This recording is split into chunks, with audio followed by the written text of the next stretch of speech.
This is an outline about printing on fabric in inkjet printers, and you'll find that you have either pigment ink or dye-based ink.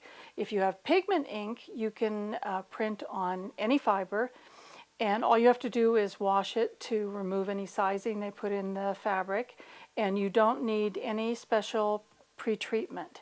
But if you have dye-based ink, then you can only use natural fibers, which mostly means cotton and silk, and you have to wash the fabric first and then pre-treat it with bubble jet set, and then also mark the cloth with a permanent pen on the corners so that you know that you have treated it.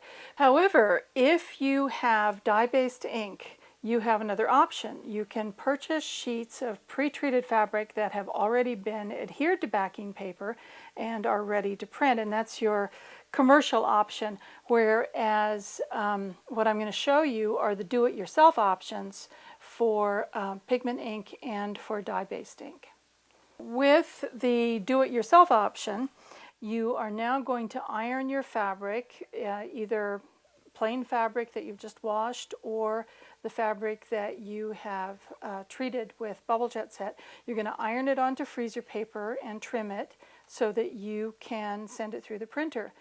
But you can skip this step if you have purchased the sheets of pre-treated fabric, and in that case you can go straight to the printing stage where you send the sheets of fabric through the printer, and then you'll have to remove the backing. Once you have printed the fabric, then you're on to the final steps. For pigment ink, you really don't have to do anything except iron it or just wait a little while for it to dry. For the dye-based ink with bubble jet set, you follow their instructions, which is to hand wash after 30 minutes and then iron.